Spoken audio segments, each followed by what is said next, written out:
అద్దంకి నియోజక ప్రజలందరికీ నా యొక్క నమస్కారాలు. నేను మీ మందా శ్రీనివాసరావు. ప్రస్తుతం మీరు చూస్తున్నటువంటి ఈ యొక్క ప్రదేశం ప్రధానమంత్రి ఆవాస్ యోజన పథకం కింద పేద ప్రజలకు కేటాయించబడినటువంటి స్థలాలు ఇవి.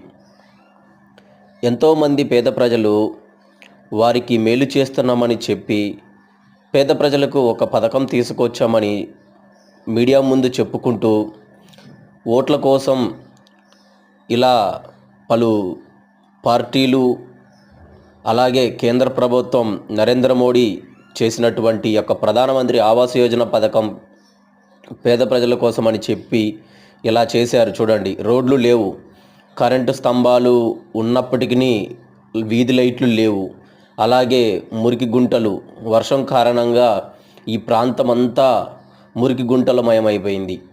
అలాగే ఒక డ్రైనేజ్ లేదు, ఒక రోడ్లు లేవు. ప్రజలు ఎంతగానో అవస్థలు పడుతున్నారు.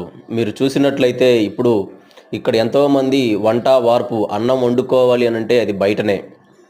ఇక్కడ సాయంత్రం అలాగే పగలు ఇక్కడ బయట వండుకుంటున్నట్లయితే వారు ఆహారం కోసం ఏదన్నా పాము, తేళ్ళు, ఇతర ఏదైనా హాని చేసే మనిషికి హాని చేసే పురుగులు ఏమైనా వచ్చినట్లయితే ప్రజలకు వారు అస్వస్థతకు గురవుతారు, హాస్పిటల్ పాలవుతారు. ఇక్కడ చూడండి, డెవలప్మెంట్ లేక ఎక్కడ వేసిన గొంగలి అక్కడే ఉంది.